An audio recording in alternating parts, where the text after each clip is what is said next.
We are the facilitators of our own creative evolution. Legendary comedian Bill Hicks once said that, and I'm saying this. Welcome to High and Low.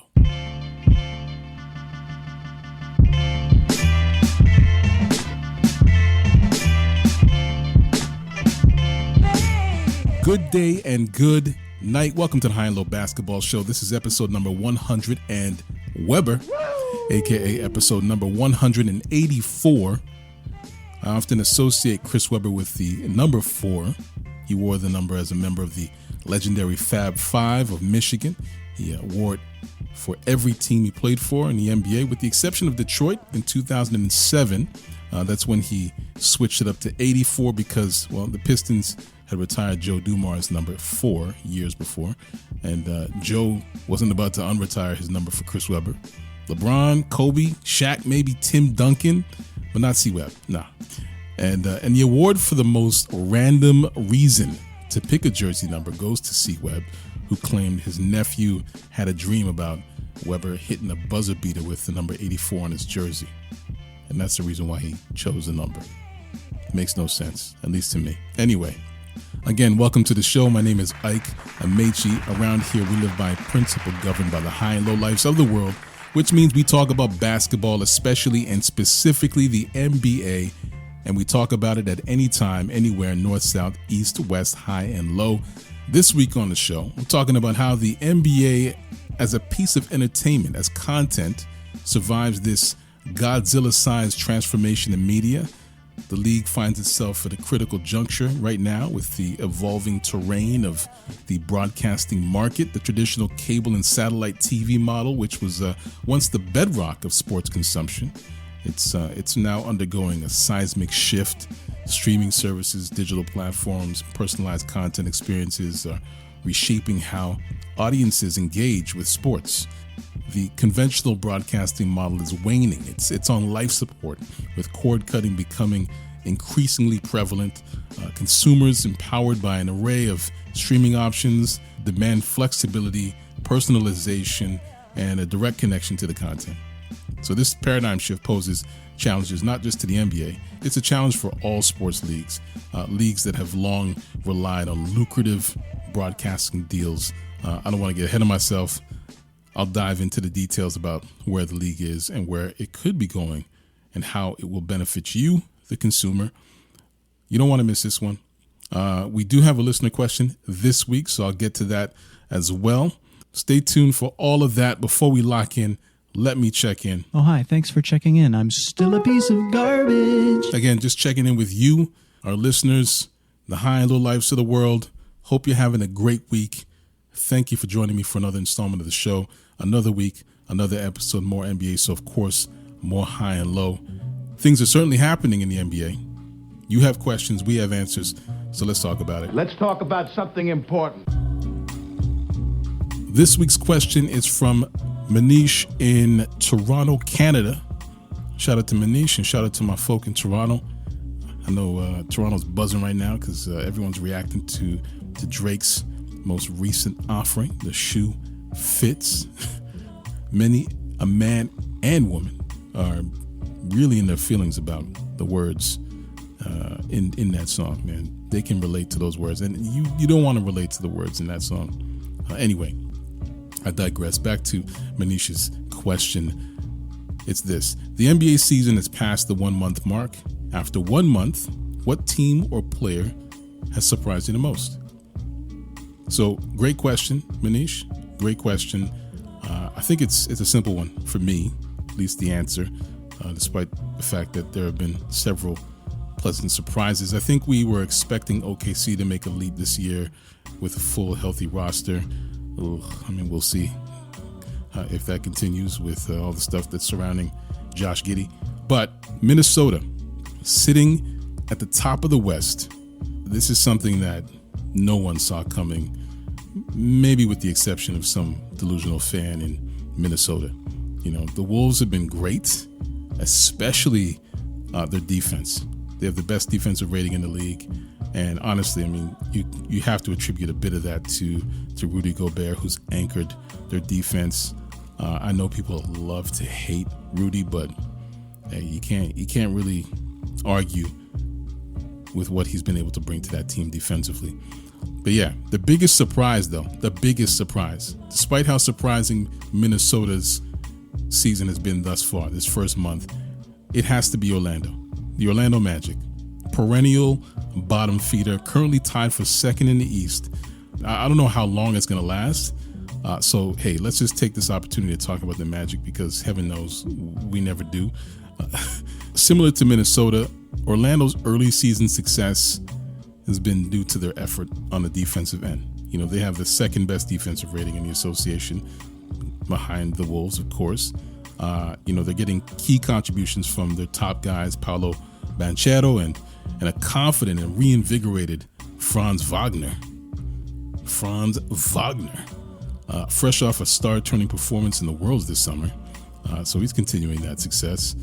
I was expecting that from Banchero and Wagner, but honestly, I've been impressed with the contributions of Jalen Suggs, Cole Anthony, Markelle Fultz. You know, guys who've been inconsistent in the past. They can give you flashes, but struggle to put it all together and impact the team's ability to win for an extended period of time. And I like what I see from Jonathan Isaac as well. Honestly, overall, they've been solid.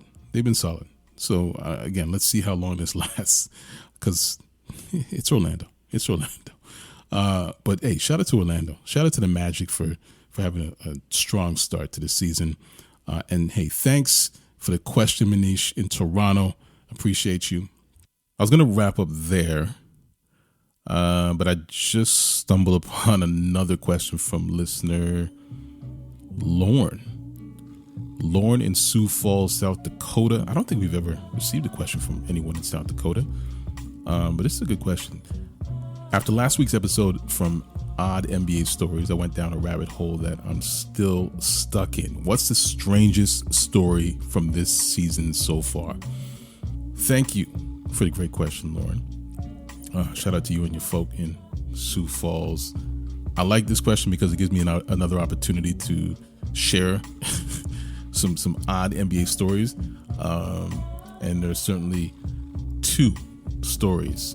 It's a close one between Kelly Oubre Jr.'s hit and run accident and Shai Gilgeous-Alexander getting terrorized in a new mansion he bought.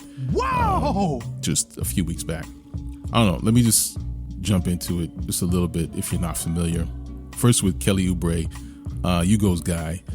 So there were reports a few weeks back that Oubre was hit by a car at an intersection in Center City in Philly. What did you say? And this is where the strange and weird aspect creeps in.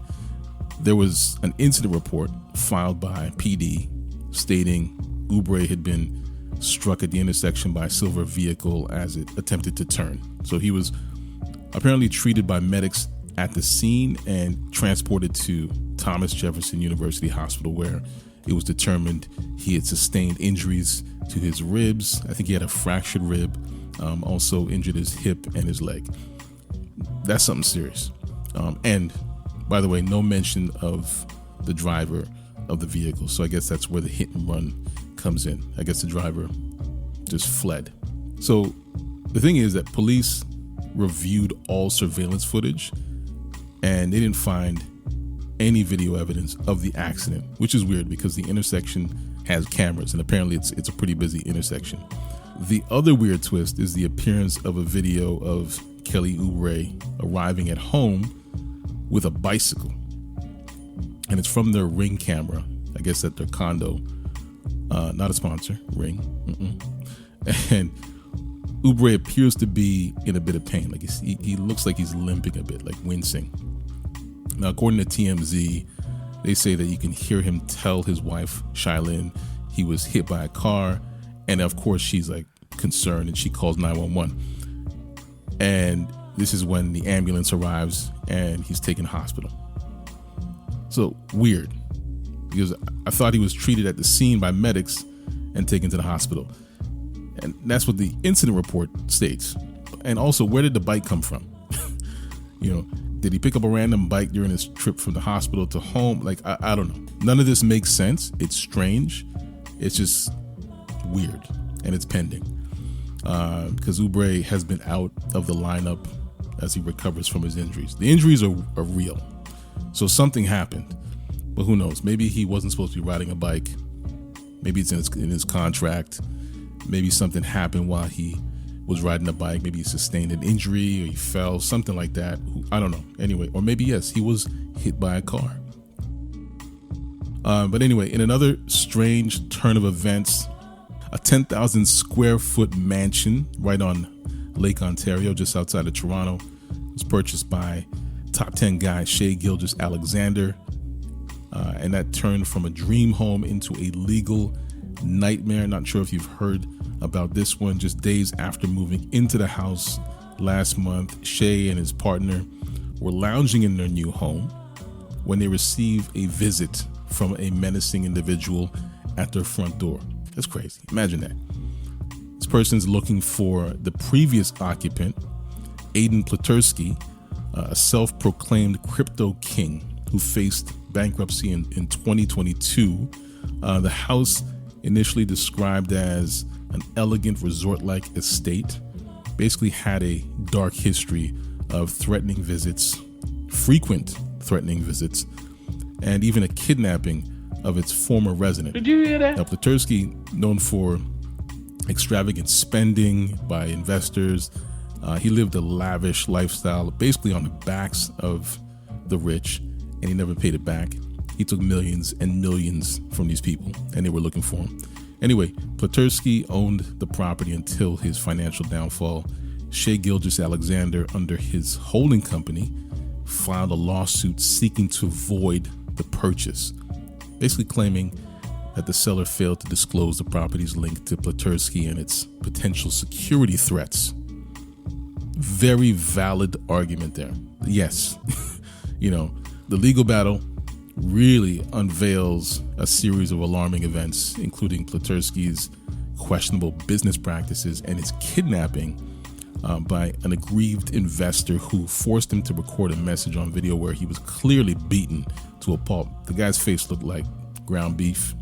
The lawsuit highlights the failure to disclose these issues to Shai, who now seeks to reverse the high-profile purchase. The property's former owner is accused of concealing information about the ongoing security threats, emphasizing the need for privacy that luxury home buyers would expect. But needless to say, Shai moved out. He's not there anymore. But yeah, weird story. Imagine buying a home and people keep coming over every night looking for the previous owner. Absolute nightmare. So I don't blame Shai. Shout out to Shai, our top 10 guy. Both stories are absolute movies. Weird ones, still pending. I can't pick. You decide.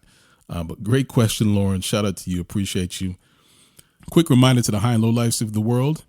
If you want to leave a question for us to answer on the show, just like this one, send your DM to us on TikTok and More High and Low. You can send it to Instagram at Get High and Low. I always put the links in the show notes, so you can always just go to that. It's time to take a quick break. When we come back, we're going to figure out where the NBA fits in the new broadcasting and digital streaming landscape. Talk about the future of this league on TV. This is High and Low Basketball Show. We'll be right back.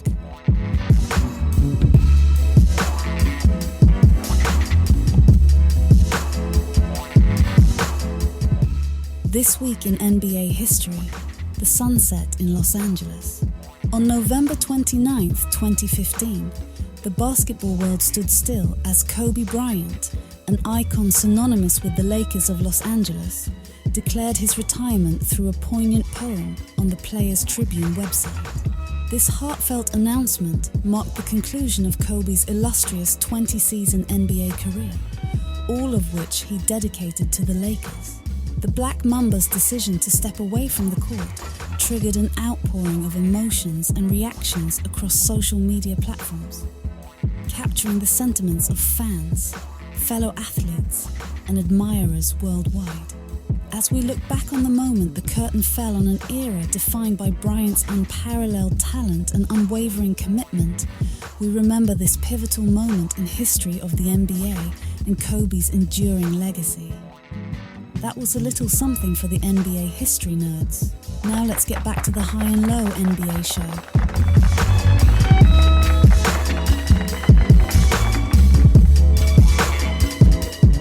And we are back. I'm Ike Amaechi, and this is the High and Low Basketball Show. In the ever-shifting landscape of digital media, the NBA has really emerged as a trailblazer, demonstrating a profound understanding of the evolving needs and preferences of its audience. This isn't just a basketball league. It's a dynamic entertainment powerhouse that has harnessed the potential of cutting-edge technologies to redefine the fan experience. And at the heart of this transformation is the NBA's adept use of social media platforms. From X to Instagram, the league has turned every dunk, buzzer beater, highlight into viral moments, fostering a sense of immediacy and connection. The NBA isn't confined to traditional TV broadcasts. It lives in the pockets of millions, a constant presence in the daily digital lives of its fans. The league's embrace of streaming services represents this seismic shift in how sports are consumed. No longer tethered to cable subscriptions, fans can access games and exclusive content on demand. This move caters to the contemporary viewer who prioritizes flexibility and, as I said before, personalization in their entertainment choices. The NBA, in this regard, isn't just keeping pace with digital trends, it's setting them. Venturing into the realms of virtual and augmented reality, the NBA has also elevated the fan experience in that way to unprecedented levels. Imagine sitting courtside from the comfort of your living room or engaging with holographic highlights. These innovations transcend traditional boundaries, making the NBA a dynamic, immersive spectacle. I see that as the next frontier, and it's already happening. Let's just be honest. There's an app for that, as they say. Globalization, that's another thing. It's not just a buzzword for the NBA. It's a lived reality. Through strategic digital initiatives, the league has successfully transcended geographical constraints, cultivating an international fan base. The NBA is no longer an American pastime. It's a global phenomenon accessible to fans across continents with just a few clicks. It's doing something that the NFL would love to do. The NFL is extremely popular, the most popular sport in America. But beyond that, it's much more limited than the NBA. The NBA has managed to transcend boundaries, all geographical boundaries. And as we stand on the cusp of the next phase of digital media, the NBA's ability to blend sports and technology positions itself as a pioneer rather than a follower. It's not just about adapting to change, it's about driving change. And in this narrative, the NBA isn't merely securing its relevance, it's actively shaping the future of sports entertainment. From social media wizardry to streaming innovations, the league is orchestrating a symphony of digital experiences, ensuring that the NBA isn't just a part of the entertainment landscape, it's defining it. But what does that mean for the NBA and television? What's next? Well, I'm going to get into that. But first, we're going to take a quick break. We'll be right back with more High and Low. We'll be right back.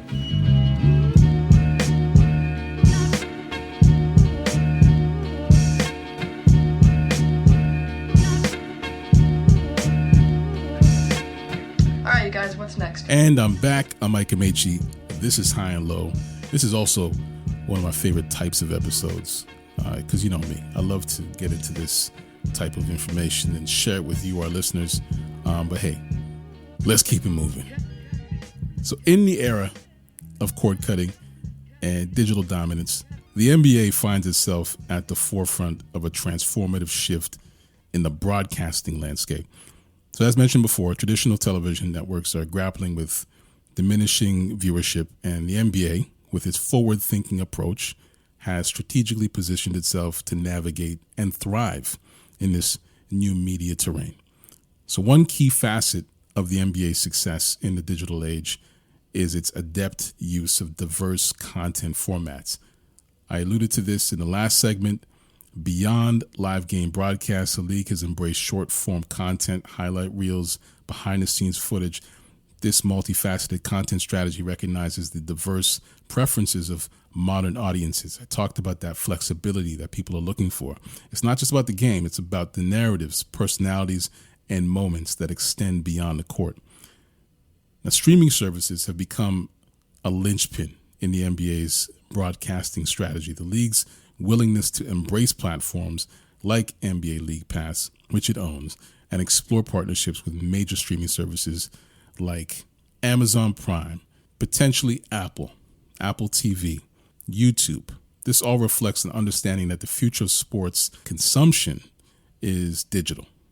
This shift aligns seamlessly with the preferences of younger audiences who prioritize flexibility, there's that word again, and on-demand access over traditional broadcasting schedules where you kind of have to wait for your content to be fed to you.